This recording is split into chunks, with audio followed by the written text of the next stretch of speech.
వీళ్ళ తమ్ముళ్ళో చెల్లెళ్ళో పోకిరి మాటలు రానివ్వకండి. ద్వంద్వార్థాలతో కూడిన మాటలు రానివ్వకండి.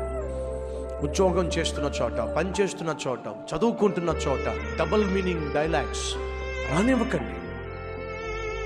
సరస్సోక్తులు మీ నోటిలో నుంచి రావడానికి వీల్లేదో.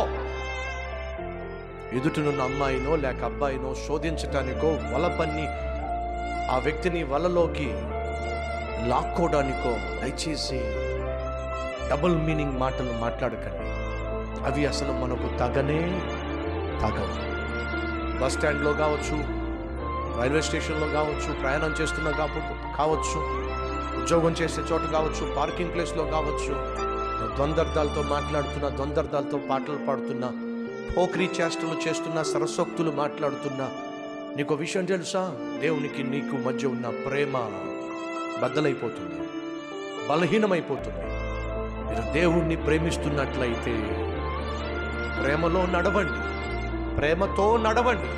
అలా ప్రేమతో నడిచేటటువంటి వాళ్ళు జారత్వానికి చోటు ఇవ్వకండి, అపవిత్రతకు చోటు ఇవ్వకండి.